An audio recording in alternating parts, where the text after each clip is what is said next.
Have you ever looked in the mirror and barely recognized the person staring back? The eyes seem tired and the smile doesn't quite reach them. You might look the same on the outside, but inside you feel a growing distance from who you know you really are. Your own desires feel like they're buried under a mountain of other people's expectations.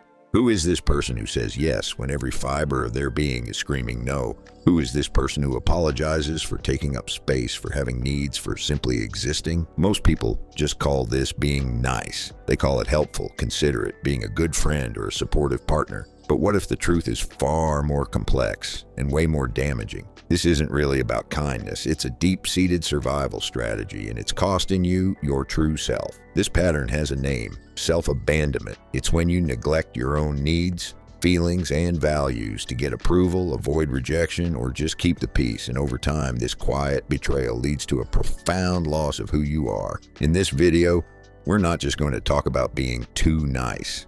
We are going to look at the psychology behind people-pleasing.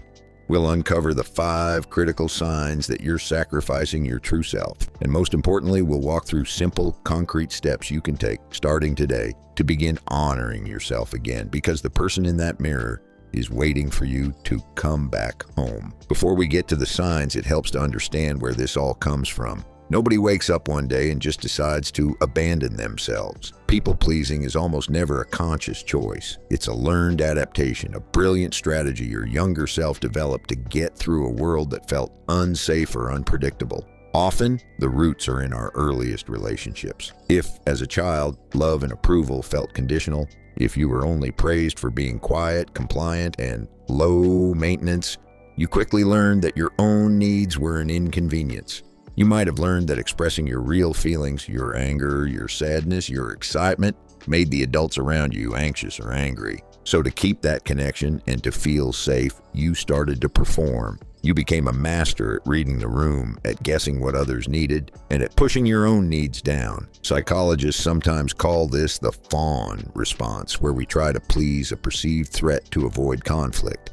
You learn to make yourself small, to agree, to apologize, and to please, all to secure your place in the world. The problem is, this coping mechanism that served you so well as a kid becomes a cage in adulthood. Recognizing this isn't about blaming your past, it's about understanding your present with compassion. It's the first and most powerful step toward changing the pattern. So, let's get into the signs. Section 1. Sign number 1. You've become a social chameleon. The first, and maybe the most subtle, sign you're losing yourself is that you've become a social chameleon. This is way more than just being adaptable.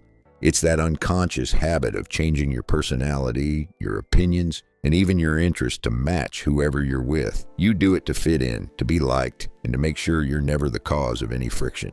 Imagine a person we'll call Alex. When Alex is with work colleagues who are all buzzing about a new, intense workout trend, they find themselves nodding along, saying they really should get into that, even though they honestly prefer a quiet walk in nature. Later that week, with friends who are passionate about indie films, Alex suddenly becomes a critic, discussing a director they'd never even heard of and adopting the group's opinion as their own. When visiting family with strong political views opposite to their own, Alex stays completely silent or just offers vague, agreeable comments to avoid conflict. This isn't just being polite, it's a form of self-erasure. Each time you do this, you send a tiny message to yourself that your authentic thoughts aren't okay. Deep down, this is driven by a fear of rejection. Your nervous system has learned that social harmony equals safety. In your subconscious mind, disagreement feels like disconnection and ultimately abandonment. So you put on a mask, a new one for every occasion, hoping that if you can just be what others want,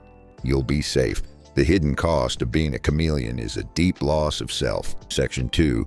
Sign number 2, you apologize for having needs. The second sign is that you find yourself constantly apologizing, not for actual mistakes, but for your very existence. You say sorry for asking a question. You say sorry for taking up a colleague's time. You say sorry when you need help, when you feel sick, or when you simply need something different from someone else. I'm sorry becomes a reflex, a way to soften any request and a preemptive strike against the possibility that your needs might be an inconvenience. Let's go back to Alex. Alex is at a restaurant and their food order arrives completely wrong. Instead of just stating the fact, a knot of anxiety tightens in their stomach.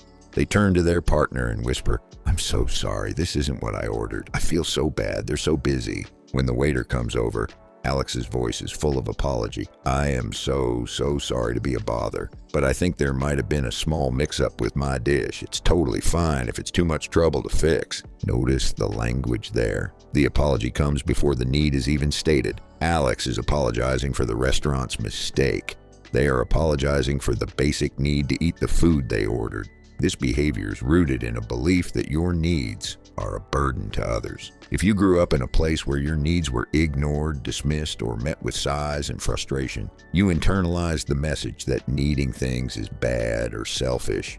As an adult, every need you have for rest, for help, for respect is followed by a wave of guilt and shame. You feel like you have to justify your existence, and "I'm sorry" is your password for any interaction where you might need something. Section 3, sign number 3. Your yes is automatic even when you're drained. The third sign is an inability to say no. Your yes is a reflex.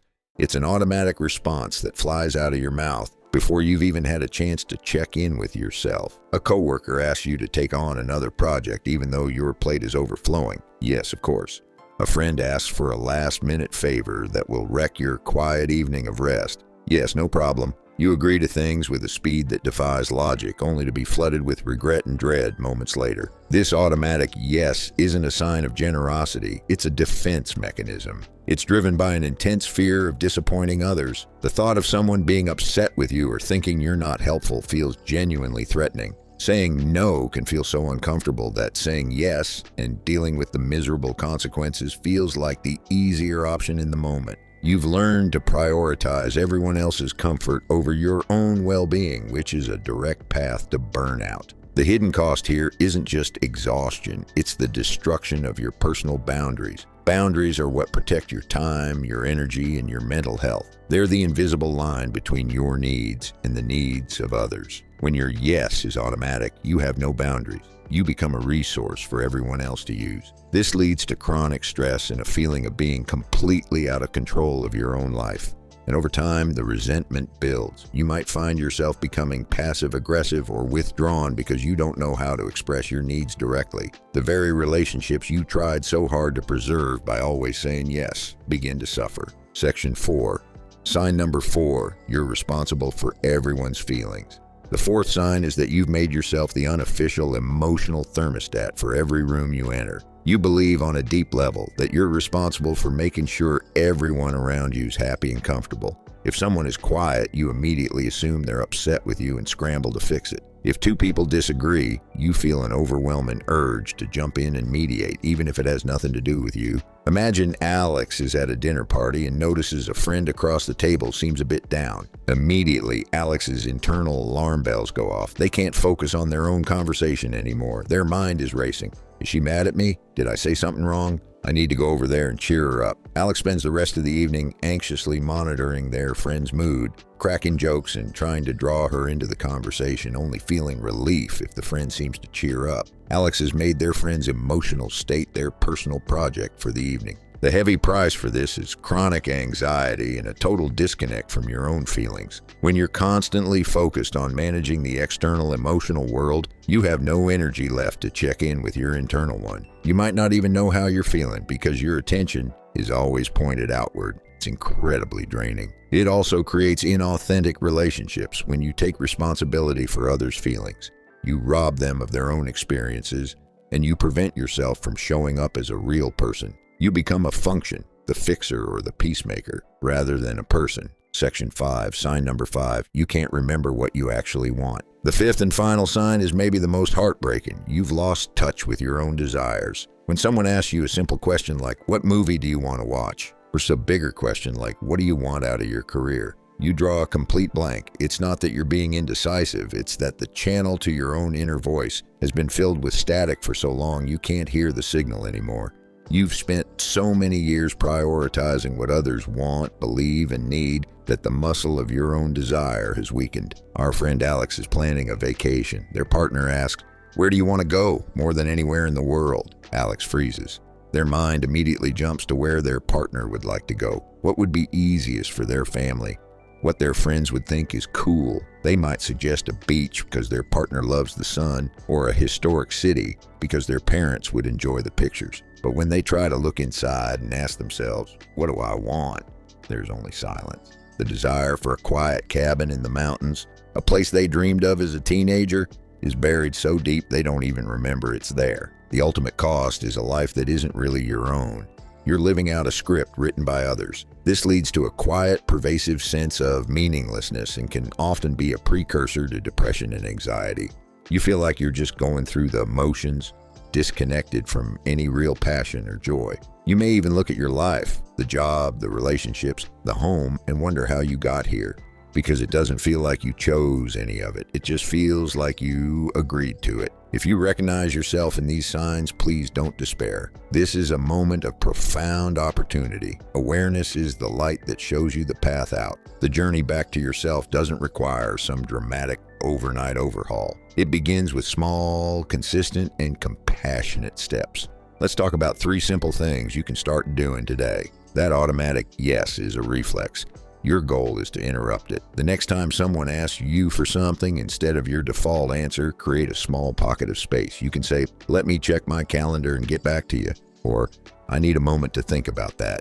Even just taking one slow, deep breath before you answer can work wonders. This pause is revolutionary. It breaks the reactive cycle and gives you a precious moment to check in with yourself. In that space, you can ask, do I have the time? Do I have the energy? Do I actually want to do this? That pause is where you take your power of choice back. The idea of saying no to a big request can feel terrifying, so don't start there. Start in low-stakes situations to build your no muscle. When the barista asks if you want whipped cream and you don't, just say, no, thank you. If a store clerk asks if you need help and you're just browsing, say, I'm just looking, thanks.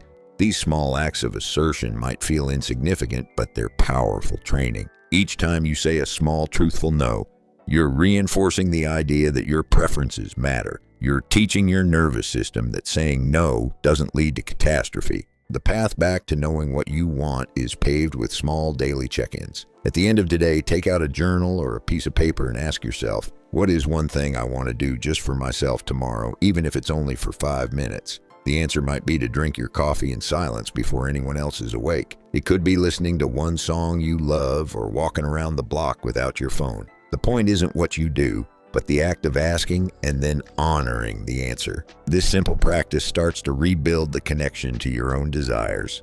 It's how you gently tell the person in the mirror, I see you, your wants matter, welcome back. We've walked through the 5 critical signs of losing yourself to please others. Being a social chameleon, apologizing for your needs, the automatic yes, feeling responsible for everyone's feelings, and forgetting what you truly want. If you saw yourself in these descriptions, please know you're not alone. These patterns are not character flaws. They are brilliant but outdated survival strategies that just don't serve you anymore. I would love to hear from you. In the comments below, share which of these signs resonated with you the most. Sharing your story can be an incredibly powerful act of validation for you and for others reading. And if you found this video helpful, please consider subscribing for more content on building self-worth and reclaiming your life. Thanks for being here today.